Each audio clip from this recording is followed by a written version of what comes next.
Black people, it's time to get up off them dance floors and step away from the barbecue grill because shit's about to get real. These far right groups and these white supremacy groups are planning and organizing. They're already in over 20 states, and they're planning and organizing because they know what the fuck is coming. They know that we could possibly have a civil war.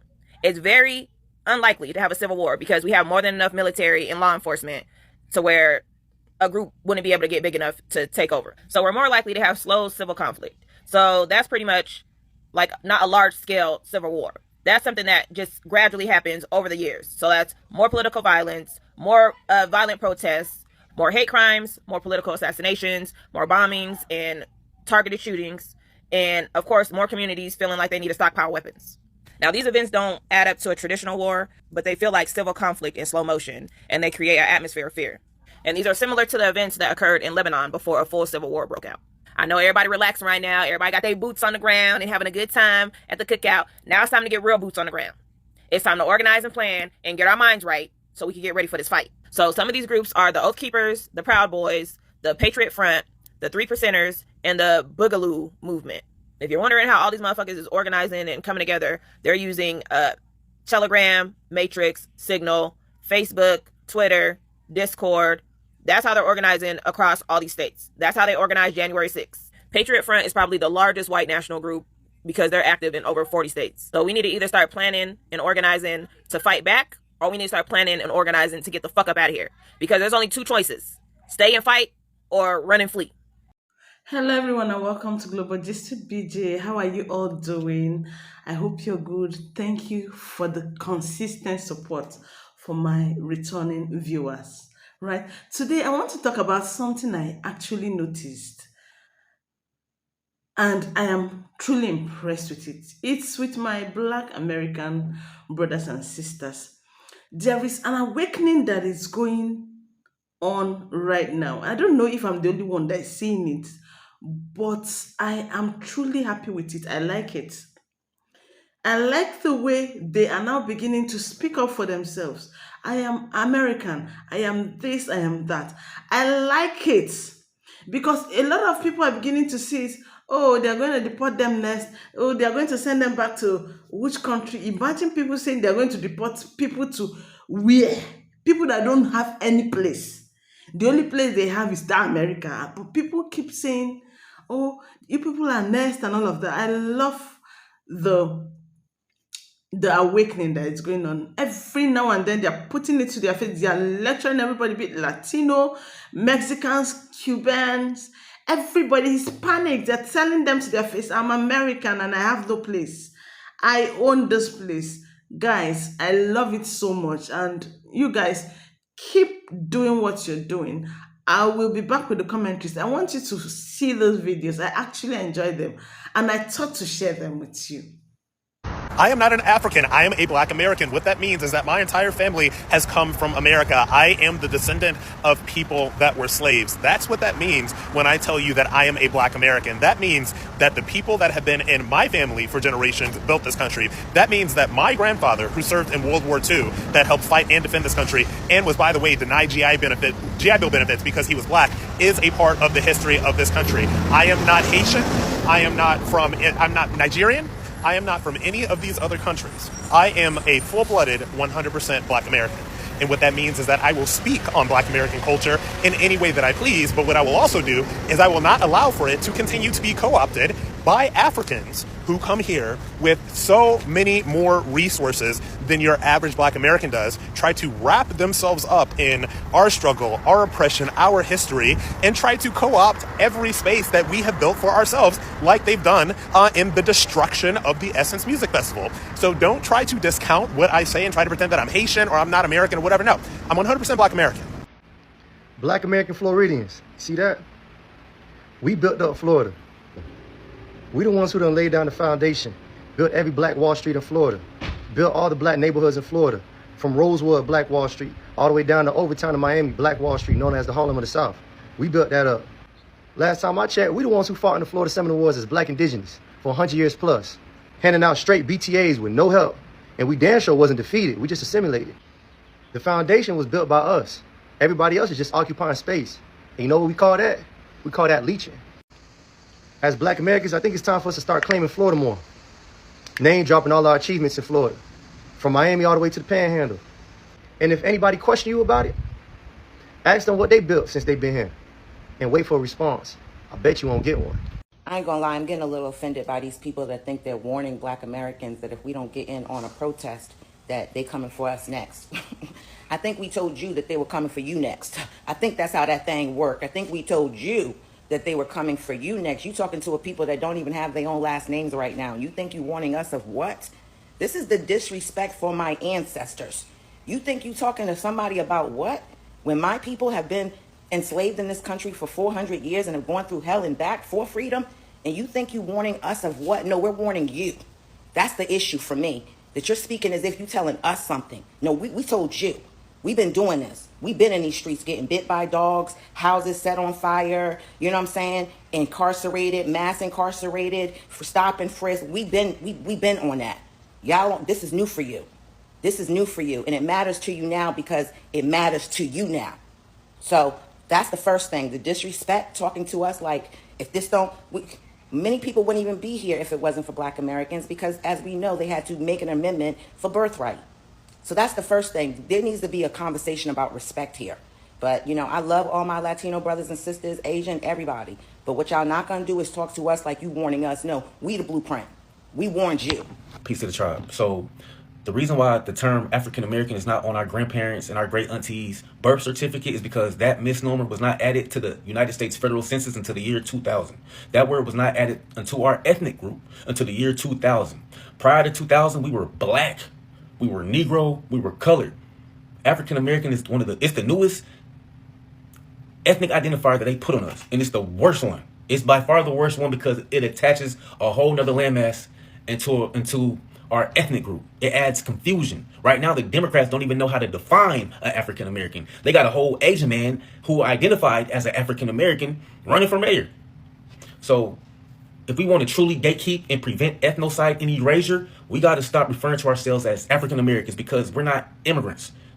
We had a whole history, culture, and heritage prior to the year 2000, and it was never called African American culture. It's one of the newest trick bags that these folks pulled off on us, and we must stop referring to ourselves as African Americans if we want to truly gatekeep and prevent ethnocide and erasure. We're black Americans. I encourage everyone to trace your genealogy on paper, and I can reassure you, all of our ancestors in the 1800s that were a part of this quote-unquote society in the United States was reclassified to black. From 1790 up until 1860, all of our ancestors that are black Americans, we were reclassified to black. We made that our history, culture, and heritage. We are the embodiment of blackness. I don't think we're the main characters. They let me know I'm the main character. They let us know we're the main characters. Look at this Essence Fest. Look how they're trying to attach jambalaya. I'm sorry, they're trying to attach jollof with jambalaya in New Orleans. When I go to New Orleans, I want a daiquiri. I want some gumbo, chicken gumbo, because I don't eat crabs. I want chicken gumbo. And I want red beans and rice. I don't want no jollof. I never had it, don't want it. That's not black culture. Jollof is not black culture. You cannot separate a people from their culture. Jollof is not black culture. The Afro pop is not black culture. Hip hop, R&B, gospel, damn country, that's black culture. Ethnocide is real. They already erased us from history. They're trying to remove us from the future textbooks in America with this damn Africanization and Caribbeanization of the black American. Black Americans are black Americans. We've been in America longer than anybody else. When I trace my genealogy, I'm not finding no Islanders in my family tree, and I ain't finding no Africans in my family tree. And I say this respectfully because we all have beautiful ethnic groups with rich cultures, histories, and heritage. And if you just put it in this flat black umbrella, you strip the uniqueness of your ethnicity. This is why we don't operate in race. We have to stop operating in race and operate in your ethnicity. Before you relocated to America, what was your ethnicity? Black is truly an ethnic group. It's truly my ethnonym. Black and black American is not a race. It's an ethnic group of more than 60 million beautiful people. Our ethnogenesis happened here in America, and collectively, black Americans, we got reclassified to black on the very first United States federal census. It's disrespectful and distasteful for the Essence Fest to have jambalaya versus jollof in New Orleans. Very disrespectful, but it's not finna stop here. It's going to happen in our politics, and it's going to happen in sports. You saw what they did with the MLB. There is damn near no black Americans left. Less than 10% of the MLB players are black Americans. And I just threw that number out there, but I know it's a very small percent. Back in the day when I was coming up in the 90s, we had Ken Griffey Jr. We had a lot of black American ball players. Now, it's damn near a few. So what they're doing with this Essence Fest is just seeing how we're going to react. And they're going to respond accordingly, but they don't know the great delineation is here. Delineation prevents ethnocide and erasure. Be proud to be a black American. Be proud to have ethnic pride. I'm dignified with rich black history. But I think I'm gonna cut this one short. The Essence Festival will not survive without Black America, particularly Black American women. Okay. I've seen so many posts, okay, today, and I'm not quite sure why I'm seeing these posts. They don't make any sense. And I've also gotten some comments I've had to block, and I thought they would stop coming, but they're still coming. So I'm blocking. Okay. I'm just going to say this now. I don't know what makes you think that some of you think that the Essence Festival will survive without Black America. It makes no sense. The money does not match the idea. Okay. It's not gonna work. Okay. I thought I was going cuckoo. Maybe they knew something that I didn't know. Okay. So I went and I looked it up. Okay. I looked up the possibility. Here's what it said. Okay. The Essence Festival, officially the Essence Festival of Culture, absolutely depends on its Black American audience to survive and thrive. Here's why. Foundational identity. The Essence Festival was created in 1995. That's just the festival, okay? By Essence Magazine, which was founded way back in 1968, 1970, okay? Specifically to celebrate, represent, and uplift Black American women. Its themes, rooted in the civil rights struggle, Black American culture, R&B, soul music, Southern traditions, and African American history, speak directly to that audience. Many of its biggest draws, like legacy artists, panels on U.S. race relations, and discussions on Black American political and economic empowerment, are specific to the Black American experience. Where else you gonna get that? I don't understand. Caribbean and African immigrant audiences, they're valuable but niche.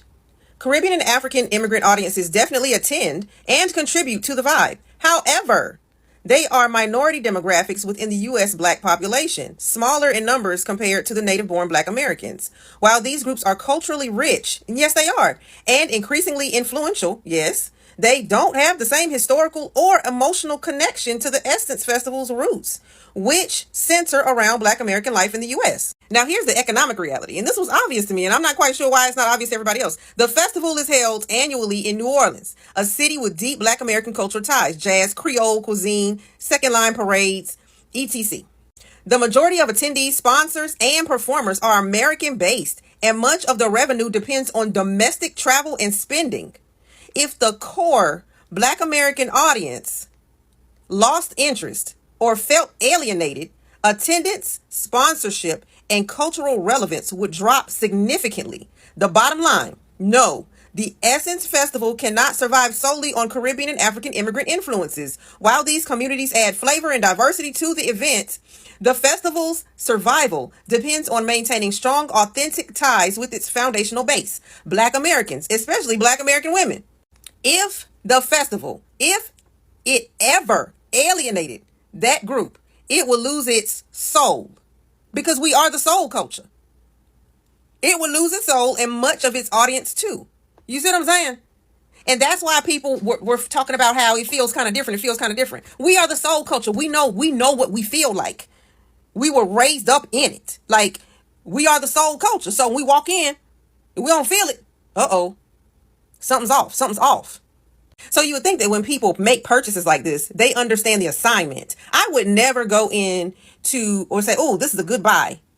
Well, no, I don't know if it's a good buy for me. Why? Because I don't know. That's like me going into, let's say, Nigeria, and then I see this festival and I'm like, okay, let me buy it. I have money. Ooh, I'm going to change everything, right? No, I'm not. Because if I wanted to succeed, they just don't have something's going on in the company. Let me see if I can fix it. Okay. So I'm going to go in and I'm going to be like, yo, I need some Nigerian execs. Okay. I need somebody who's Igbo. I need a couple Igbo. I need a couple Yoruba. I need a couple whoever's over there, right? And you can say, how y'all figure this thing out? I need some execs. I need some feedback, okay, from the people. I might be the one with the money, but that doesn't mean I have the experience. That doesn't mean I have the experience to handle Black American culture as it should be handled. to succeed. Just because I want something, because, I want to make it black owned again. Okay, fine. Well, do you understand what you need to take on? Because it's not just about just doing something or owning something. Because here's the reality. A lot of magazines, Essence has lasted longer than a lot of other magazines. Okay. There's a time frame for everything to end. Okay. And the one thing you don't want to do to something like Essence is pick it up and mess it up. You just don't want to do anything like that. Okay. Because Black America, we understand, because a lot of our things, it has a runtime. You know what I'm saying?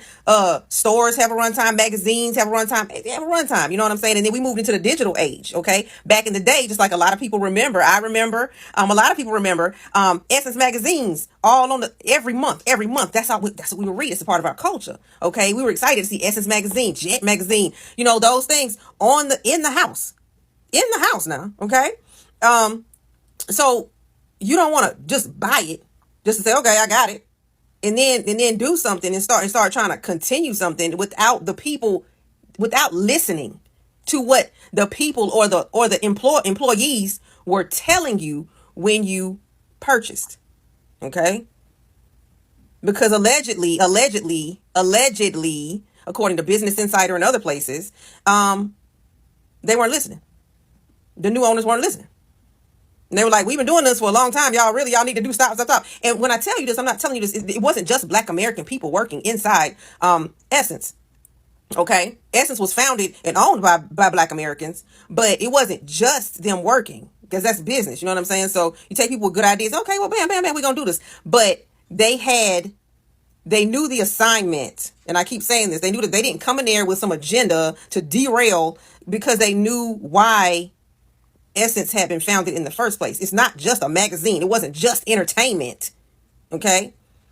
The Essence Festival isn't just entertainment. It means something. It comes out of something it comes out of a line of people who had to fight to where they got. It comes out of that civil rights movement. It comes out of black empowerment, black revolution here in the United States of America. So it's not just something, okay, it's, people can come over and attend the festival and they're like, oh, it's Essence Festival, blah, blah, blah. And they don't really understand the history of it. A lot of immigrant people don't understand the history of it. How could they? If I move somewhere, unless I research it, I might not know the history of something on the festival somewhere else. Okay. So to say or to think it's something simple, well, I guess it's not going to be Black American now. That's not funny, first of all. And number two, why would you want to mess up something so great? Just leave it alone. If it's the end of it, it's the end of it. Leave it alone. And if you want to buy something, why don't you change the name of it and start over from scratch, instead of trying to use the name and the fame off of Black American legacy and trying to change it up into something else? It won't survive without Black America. It was mostly white people today. White people. And I'm not an emotional person. I don't cry. I don't get emotional. I'm emotional right now because I feel for the first time ever a sense of hope to know that every white person out there is not racist, that not everybody supports Trump, because I'm here in Tennessee and that's how it feels sometimes. But today when I looked at those protests, I saw the streets lined with all kinds of people, but the large majority of white people that said this is enough. We are standing up and it's our time to do for others, to do for those that have been standing behind us for so many years and that have faced so much injustice. Black people have been fighting for years and nothing comes of it. Nothing. They're exhausted. Hispanics can't leave the house. Anybody with brown skin is afraid to even leave the house. So to know that we cared enough today means we're moving in the right direction. And I hope we see this continue, that we stand by our brothers and sisters and fight for them and let everyone know this is not okay. Good day, family. For too long, the Democratic Party has treated the melanated vote like a guarantee. Not a gift, not a voice, not a sacred power, just a guarantee. They have completely taken our vote for granted. We've shown up, we've been loyal, and we've been patient, very patient. But what have we received? Nothing. Symbolic gestures, broken promises, and a system that still doesn't work for us. Malcolm X said it plain. The Democrats have been in Washington, D.C. only because of the Negro vote, and they betrayed the Negro. Some of us are waking up. We're not voting based on fear, we're voting based on facts. This time, we're looking beyond party lines and asking who actually respects our voice. This isn't about switching sides, it's about standing up. We are no longer political pawns. We are strategic, we are awake, and we are not waiting for permission to think for ourselves. As Proverbs 3:1 says, speak up, judge fairly, defend the rights of the poor and the needy.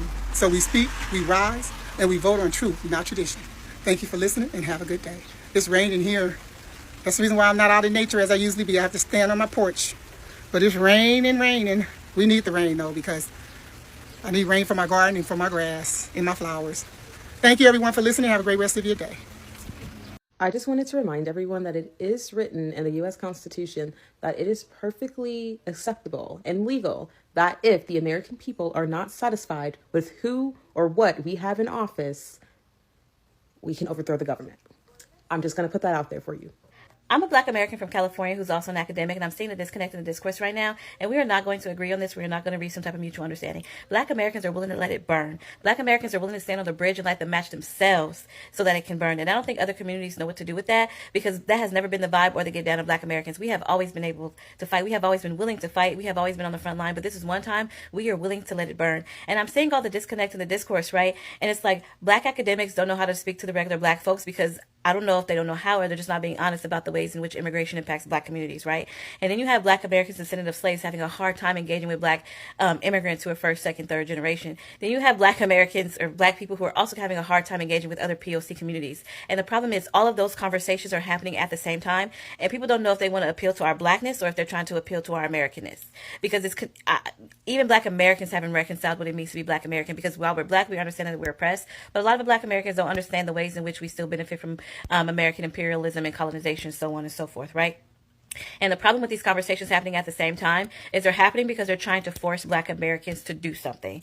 And it's unfortunate that it's happening at a time where like people actually need Black Americans to do something. And perhaps if people weren't under the type of stress that they're under, the conversations could be different. But this is one time where I'm realizing that other communities are just going to have to do this alone and do this without Black Americans. Now, there's still going to be some Black people. Like, I know that there are Black people in LA right now protesting ICE. That's going to happen. But the Black people who are not in California, specifically who are not in LA, I would figure out how to plan without them, because this is one time where I don't think that their minds are going to be changed. Black Americans, you think you're safe? Let's talk about it. If the Trump administration successfully eliminates or guts the 14th Amendment's birthright citizenship clause, either through the Supreme Court, executive action, or congressional legislation, it would be a direct threat to Black Americans. Let me explain. The 14th Amendment was literally made for Black Americans. This amendment was created after the Civil War for one crucial purpose: to guarantee citizenship for former enslaved Black Americans and finally overturn the Dred Scott decision. You know, that infamous Supreme Court ruling which declared Black people could never be U.S. citizens? In the 14th Amendment, it says all persons born or naturalized in the United States are citizens of the United States and of the state wherein they reside. So, if this is overturned or reinterpreted, it would directly attack the legal foundation of Black citizenship in America. Not only that, if they could erase birthright citizenship, what's next? The 15th Amendment, your voting rights, equal protection, due process. It won't just be about immigration either. It will be about whether Black American citizenship is truly secure. I mean, the amendment was created to destroy racist laws that treat Black people as less than. So if it's gone, I feel like we would be back to a legal landscape where Black rights were up for debate. And this is not an exaggeration, and I'm not fear-mongering. This is exactly what the 14th Amendment was designed to prevent. So if it's dismantled, no Black American citizenship is truly safe. Now, will Black people get deported? There's nowhere to put you. Where you gonna go, right? However, I guarantee that racial profiling will increase in the Black community. And ICE is gonna accidentally, because why? Because this administration constantly tests to see how far they can go. So this is not just about politics. It's about whether our rights are permanent or privileges that they could take away. If birthright citizenship is no longer a guarantee, what stops future governments or the Trump administration from challenging the citizenship of people whose ancestors gained their citizenship through the 14th Amendment? I'd love to hear your thoughts in a comment. Yeah, welcome back. I hope you saw everything. You enjoyed it, right? I love it. They got that energy from Haitians. You get it? Yeah, Black Americans got that energy from Haitians. You saw how Haitians actually attacked their own sharp, sharp. That's what Black Americans are doing, and I'm so happy. Tell them to their face, you are American. You're not. You're American first before you're African. You've not been to Africa before. Yes, you are American. Just keep saying that. We know you're African, so of course, and we love you people. You get it.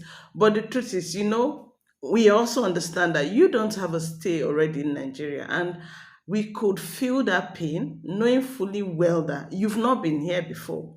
You don't even have a house here and all of that. So I like the fact that you guys are fighting for it. Hook, line, and sinker. These people, in fact, I said it in one of my videos that very soon Black Americans are going to take over America. I'm telling you. No, not just in the presidency. We've seen it with Obama.